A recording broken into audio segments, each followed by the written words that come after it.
our podcast, Rich in Love. I'm your host, Jake Maddock, and this, of course, is my lovely wife, Mrs. Maddock.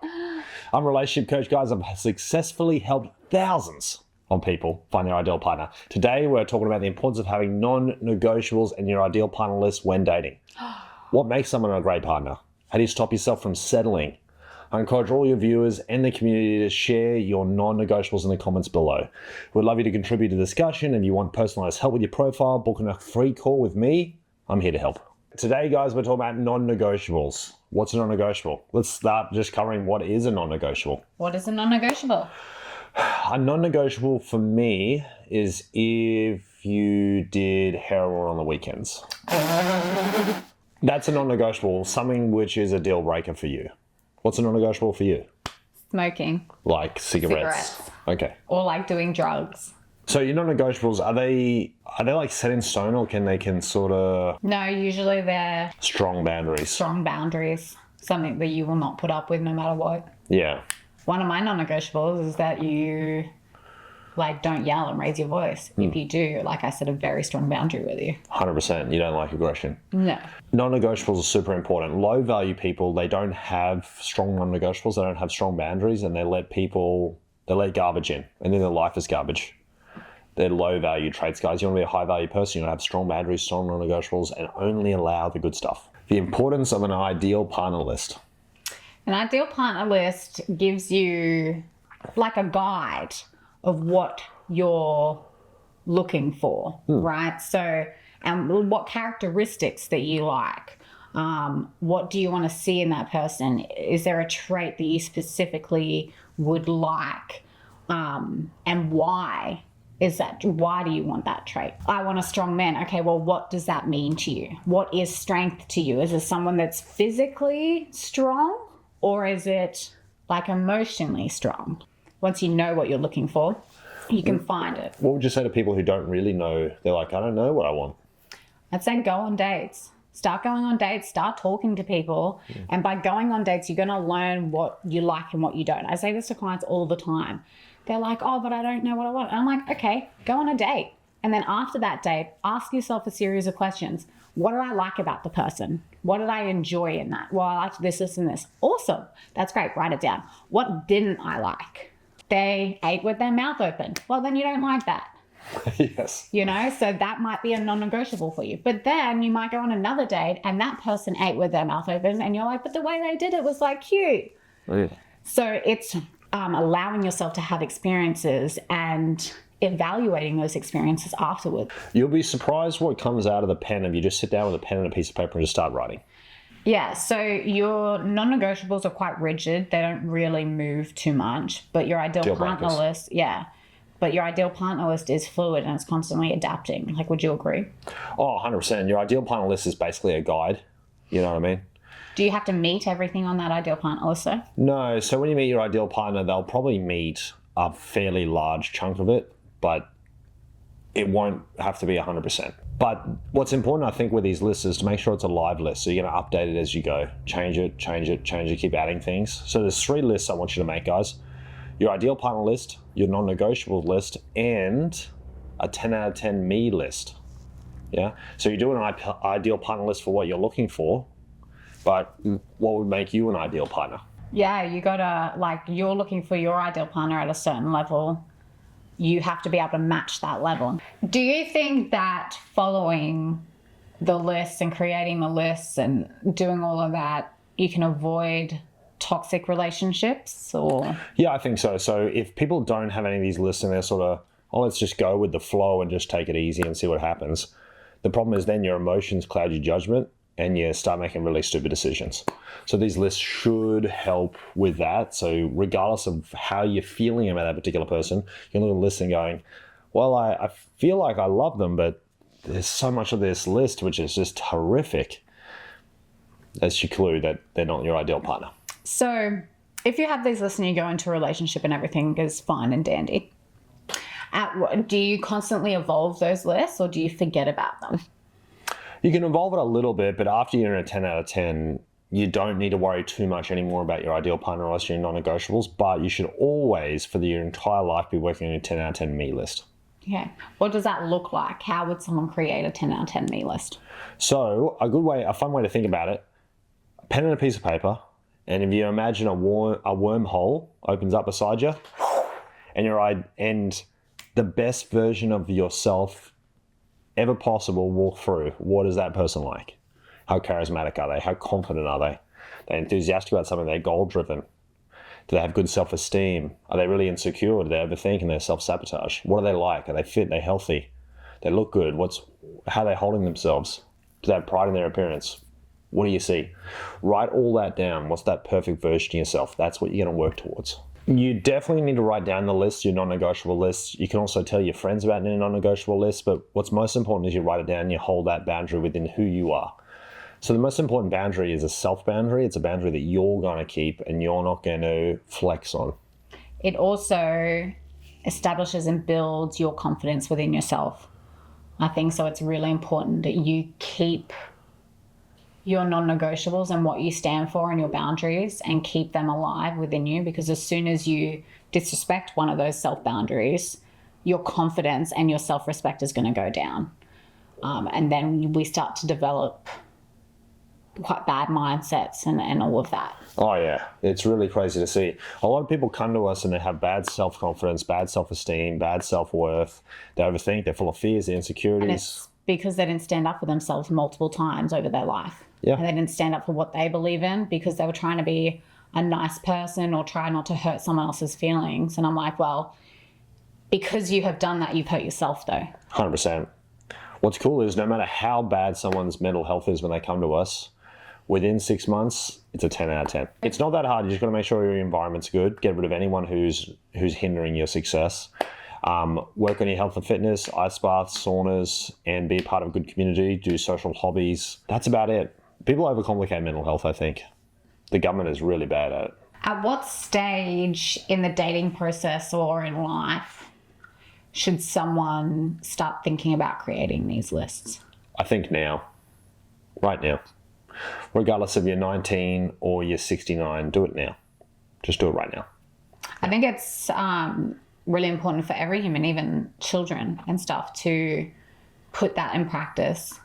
You're not accidentally going to be successful. I want you to remember that. You're not going to accidentally become successful. No one accidentally becomes successful. They all work their asses off. You have to do it properly. And they know where they need to go. And a list is like a prior preparation. It makes it all easier. You're on my list. You're on my list. So some common traits you might want to put on your ideal partner list, guys. How attractive are they? What's their height? What do they look like? Do you like being around them? With your ideal partner, you want to hit the 4 main traits of chemistry, compatibility, X factor, and can they do the job? Okay? Your ideal partner will hit on all those 4. Chemistry, how much do you want to rip their clothes off and lick their skin? Compatibility, how well does the conversation go? Can you talk to them for hours? Or is it just terrible? Yeah? Juddery. Yeah. X factor is that feeling in the air. Disney dust, the soul. Does it feel right? Yeah? And can they do the job? How often can he see you? If he's in the military, for example, and you only see him once every 6 months, can he do the job? Of course not. It's not possible. Okay? Can he do the job that you need? Can he be what you need him to be? Yeah. Is he living with his mum? Is he dead broke? Can he do the job? Probably not. He might be able to one day, but now. The thing with your ideal partner list is... They're ready now. Your ideal partner's ready now. Not go, well, he's got good potential, and in 6 months he'll be fantastic. He won't be. Your ideal partner is ready now. What was on your ideal partner list? I only had like 2 or 3 things. So Oh, yeah? they had to have been in the military or be in the military, because later on I figured that out is because the example of safety and strength. So I wanted those characteristics, and I wanted the discipline that the military taught, and pretty much not to be an asshole. Just someone who's Just nice someone to you. who was just nice and respectful and didn't resort to yelling and aggression and all of that stuff. Mine was pretty simple. I stood on those, and I stood real hard on those. It's funny how ideal partner list, there's always deep-seated things about why this person has put specific things on the list. Very interesting. I also find it very beneficial for our clients, like if they say, oh, I want a guy that's like 6'5" or something. I'm like, okay, well, why do you want that? You know, what elements of that, like what does it invoke? Makes sense. So then by looking at those things at face value, you can go, okay, cool, but you only get so far. Good practice to do. Do your ideal partner list and ask yourself why. And your non-negotiables, why? Why are you choosing those specific things? Because your non-negotiables too, like it might be something, and you ask yourself why, and you get to the conclusion that actually, well, that's not really a non-negotiable for me. It's this. Yeah, it's a lack of discipline, for example. Yeah. You're unpacking yourself. You're unpacking what you need as a human and the support that you need. And a lot of like your non-negotiables and stuff are related to your experiences in life. So I think it is important to acknowledge them. So I think it's a lot to do with your self-development as well and your betterment of yourself. Remember, you're looking for someone who you're going to spend the rest of your life with. One person. Be really picky. Just one. That's all you need. Just one for the rest of your life. So be very picky with who you choose. I remember the first thought when I saw you. The first thought when I saw you, I was like, oh, I'm not going to be able to have a chance with this guy. I like that. Literally my first thought. I was like, oh no. Do you think there are like any non-negotiables that should be across the board that like everyone has? Oh yeah, for sure. You should only be with someone who has integrity. It means doing the right thing, basically. Doing what you believe is the right thing to do for yourself, for your family, for your community, for the world. Doing the right thing. Steer away from people who don't have any sort of moral compass, or they don't know between right and wrong, or they purposely do things which they know are purposely bad.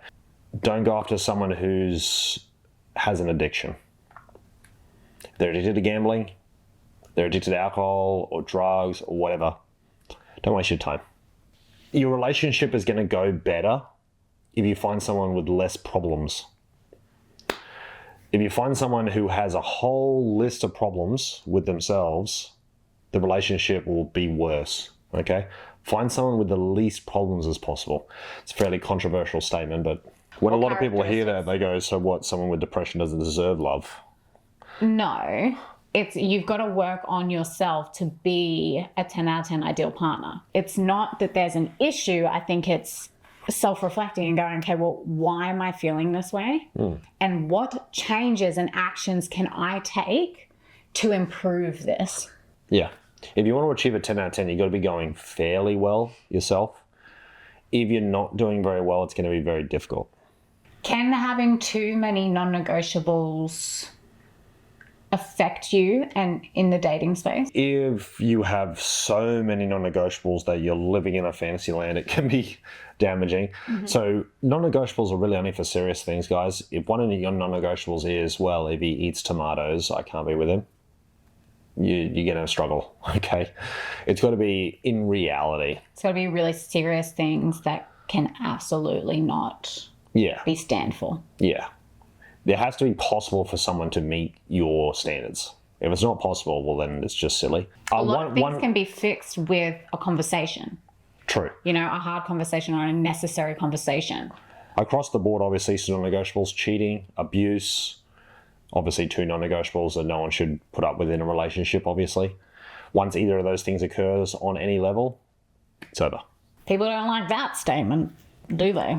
They want to persevere. They want to keep trying. The issue is if you keep trying when those things have occurred, you've already got resentment in the back of your mind and you might get over it for a month. But as soon as they do something that triggers that thought again, it's going to come up again and it's going to come up worse. It's impossible to forget. How would you communicate your non-negotiables to someone without scaring them off? There's a few things you can do. You can either set a boundary or you can have a hard conversation. If it's a serious thing, like for some reason you may... Would you do it before they have done something that's on the list? You could. You could do it before. One of your non-negotiables may be arguing. Okay, you may say before the relationship even starts, say, just let you know, I know a lot of people argue. I hate arguing. I don't argue. I just talk normally. So I'm just never going to argue with you. Like, I just need you to know that is that, and you need to respect that. Otherwise, this isn't going to work. Yeah. And then sticking to that. So if you came back at me like a month later and you started yelling at me and arguing with me, I would have to stick to my boundary then. Have to be like, well, I told you that I'm not about that. Now I'm leaving. Yeah, 100%. Like I'm taking myself out of this scenario because I respect myself too highly to go back on my own word. Boundaries, you're telling someone how to play, you're telling someone the rules of a game. So that you want to play with me, these are the rules. You're telling them how to successfully have a relationship with you. True. One thing to remember, guys, regardless of how easy you think your rules are, your ideal partner will easily be able to live within your boundaries very, very easily. Some people will find it very, very difficult. They might be able to do it if they try really, really hard, but your ideal partner won't have to try hard. Do you think your family and friends have anything to do with your ideal partner lists or non-negotiables or anything like that? Well, they probably have something to do with the upbringing of your thoughts and what you stand for, but they should have no impact on what you decide to put in place.